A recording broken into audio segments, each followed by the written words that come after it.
Fui fazer uma palestra sábado em São Paulo, esse fim de semana passado, e o pessoal me perguntou, pediu para mandar a apresentação.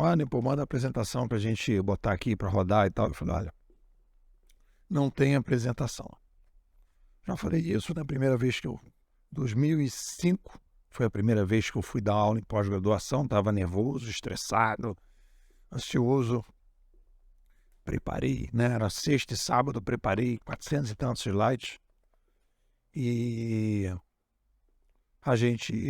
hoje eu não apresento slide nenhum. Já contei essa história, mas o que eu tenho de novo aí? Tem um motivo para isso, e o motivo é o seguinte: eu pratico a acupuntura conceitual. Isso tem uma discussão interessante que é, se você quer fazer mudanças, se você quer promover inovação, você está, querendo ou não, saindo de A indo para B. Vou repetir. Se você quer fazer qualquer mudança na vida de qualquer pessoa, a pessoa está gorda, está acima do peso. Então você quer que ela saia de 90, digamos, para 75. Então você tem a meta, né? De 90 para 75. E a pessoa tem formas de pensar sobre alimentação, né? Come doce todo final, antes de deitar, ela come um doce. Então, o paradigma dela eu como doce antes de deitar. Então, você vai ter que identificar o paradigma. Ela come doce antes de deitar. E você vai dizer, cara, come uma fruta e para de comer doce, senão você não vai chegar a 75. Ou se você quiser comer o doce, você vai ter que fazer uma dieta muito mais rigorosa do ponto de vista de frutas, legumes e verduras no almoço e na janta para poder comer o doce. Então, os paradigmas que existem a gente tem que conhecer os paradigmas que existem para futucar os paradigmas que existem, para questioná-los e poder fazer a mudança que a gente quer promover. Então, nas palestras menos, que às vezes não dá tempo, mas nos workshops, né, nos cursos principalmente, eu faço acupuntura conceitual. Eu vou ouvindo o que as pessoas estão falando, eu vou observando, vou identificando coisas que eu acho que estão atrapalhando a forma dela de agir. Quando a pessoa diz lá em sala de aula, depois ainda bem, com essa sua aula eu estou saindo da caixa. Eu falo, a gente não sai da caixa, a gente olha para a caixa. Então eu estou falando isso porque eu estou agora fazendo a segunda análise o segundo artigo do livro do Yoga em Apelo, e o livro do Apelo lembra bastante o livro do Joel Moraes, que eu fiz aí a última análise, em que ele traz maneiras de pensar a inovação organizacional que reflete muito o mainstream. Então eu estou fazendo com esses livros o que eu faço em sala de aula. Eu identifico uma frase que expressa uma maneira de pensar que, na minha visão, é equivocada, atrapalha as organizações ou as pessoas a irem de 90 para 75 quilos. Então eu preciso dizer, cara, isso que você está falando é comer doce antes de dormir. Você precisa rever isso, senão você não vai chegar a 75.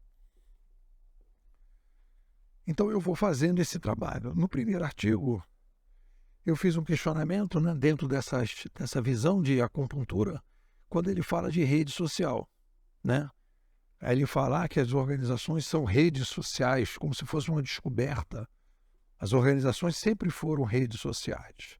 O que existe de diferença são redes sociais mais centralizadas, monarquia, redes sociais mais descentralizadas, república. Redes sociais mais centralizadas, gestão, redes mais centralizadas, uberização e blockchainização. E aí, quanto mais você vai, né? Aí você tem uma diferença interessante aí. Quando você fala de monarquia e república, você tem o mesmo ambiente midiático, né? O mesmo ambiente midiático ali, trabalhando. A gente tem a possibilidade de fazer a mudança, e aí você vai fazendo a escolha. Alguns países escolhem ficar na república, outros países escolhem ficar na monarquia, e aí aos poucos a república foi se mostrando mais descentralizada, mais ágil, mais flexível, e foi ganhando espaço da monarquia. Então, redes sociais são sempre centralizadas ou descentralizadas, e a gente então tem que trabalhar em cima disso, né? Falo que falta ao apelo uma visão mais ampla de cenário, então ele reflete essa inovação, essa forma de pensar as organizações mainstream, que não conseguem entender que a gente está vivendo uma mudança civilizacional em que o ambiente midiático permite criar redes sociais ainda mais descentralizadas. Então, você pode pegar uma organização tradicional e dizer, eu quero aumentar a descentralização dessa organização. Ok, mas o ambiente competitivo que existe hoje, né, a TV Globo, ela tem que fazer uma discussãozinha, como é que ela consegue ser tão ágil e tão flexível quanto o YouTube. Não basta apenas ela ficar um pouquinho mais descentralizada, mas ela precisa competir com um ambiente como é o YouTube, que tem hoje 2,2 bilhões de usuários, né? Precisamos separar nesses processos, nessa leitura, o que é estrutural do que é conjuntural, né? Então, se eu digo assim, um vulcão tem erupção. A erupção de um vulcão, ela é estrutural, porque sempre algumas lavas e cinzas vão sair do vulcão. O que é conjuntural? Como essas larvas vão sair, né? Então, a gente precisa entender, quando a gente vai ler esses livros, quando ele está falando de coisas conjunturais e coisas estruturais.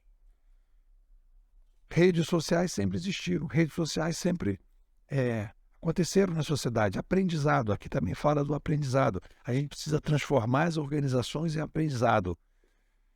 A gente precisa fazer com que as organizações sejam redes de aprendizagem, né? Organizações podem se tornar redes de aprendizagem compostas, indivíduos gerando valor, está no livro. E eu digo, todas as organizações sempre foram redes de aprendizagem. Não existe a possibilidade de uma organização não aprender alguma coisa. O que varia é a taxa. O aprendizado é estrutural, sempre será. Você pode ter uma taxa menor, pode ter até uma taxa próxima de zero. Mas, de alguma forma, alguma aprendizagem tem que ter. Porque faz parte do ser humano. Não existe um ser humano que não aprende nada, nem no ponto de vista pessoal, nem no ponto de vista geral. O que varia é a taxa, capacidade de aprendizagem. Então, uma organização nunca vai deixar de ser uma rede de aprendizagem. O que a gente tem que ver são as taxas. E aí a gente tem esses problemas e a gente tem que cutucar esses paradigmas para que a gente possa promover inovações mais fortes. É isso, o que vocês dizem? Se é uma pessoa inquieta, quer ter uma visão mais consistente do que está acontecendo a partir da chegada do digital, quer receber artigos abertos que a gente manda para a internet, depois o detalhamento desses artigos, um aprofundamento, ter acesso ao que a gente está construindo aqui, que é a ciência da inovação, inovação civilizacional, inovação organizacional e inovação pessoal, tudo integrado, né? Então, você tem que conhecer a Bimodais. A Bimodais funciona tudo pelo Zap, você recebe tudo pelo Zap, a gente tem lives mensais, e a promoção agora do mês de março é a seguinte: você paga R$100 para conhecer a escola, e se você gostar, você paga mais 300 e fica até o final de junho. E aí eu estou te convidando para entrar nessa aventura. Temos alunos aqui que estão desde o primeiro momento, desde o início da escola, e continuam primeiro, segundo, terceiro, quarto ano. Por quê? Porque é um processo progressivo, é um espiral de conhecimento. A minha preocupação não é que eu tenha muitos seguidores, a minha preocupação é que a gente tenha uma consistência.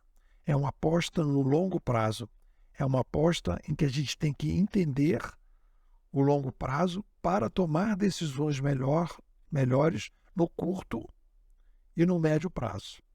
É isso, estou te convidando para participar da escola, me manda um zap, 21 99608 6422. Vou repetir, 21 99608 6422. Nepô, eu quero ser bimodal, quero sair de Matrix, quero tomar a pílula vermelha. O que você me diz?